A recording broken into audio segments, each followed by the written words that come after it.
Event rider stroke kind of event owner, maintenance manager, however you want to describe it. So you get up in the morning, usually around sort of 7 o'clock.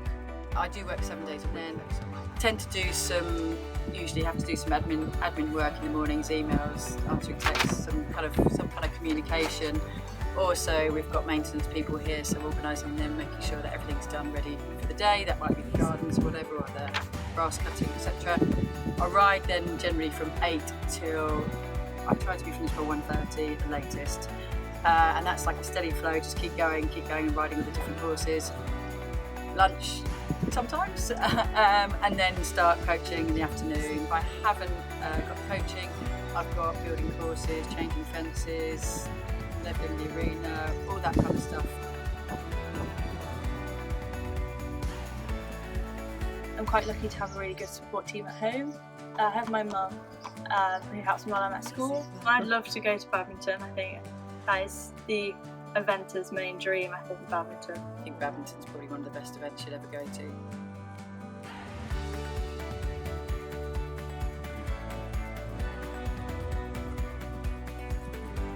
So advice for an up-and-coming event rider, you need a lot of grit.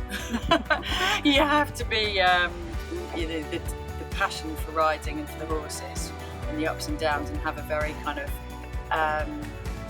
a good perspective on everything when things go wrong, and it's not always going to be perfect, and really enjoy the learning process, which sometimes is falling off, getting back on again.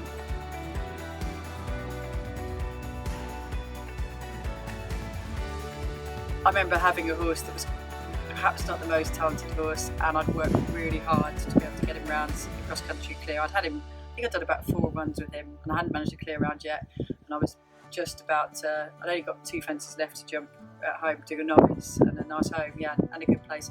And then the horse ran a bit right, and I got knocked off by a tree, by a Brillo branch. I remember he ran out, and I went down his leg, and that was the next thing. I remember that was quite funny, so the horse returned without me. And then also I remember one of my first advance with Jasper Tankerstown at Belton, and I remember getting quicker and quicker all the way around, trying to stand off the last few, and finally I think at the last fence, with all my friends watching in the collecting ring, trying to stand off quite a long way to the fence, which he wasn't having any of it, and that's the only fence I've probably ever hit really hard and put down, hit it front and back.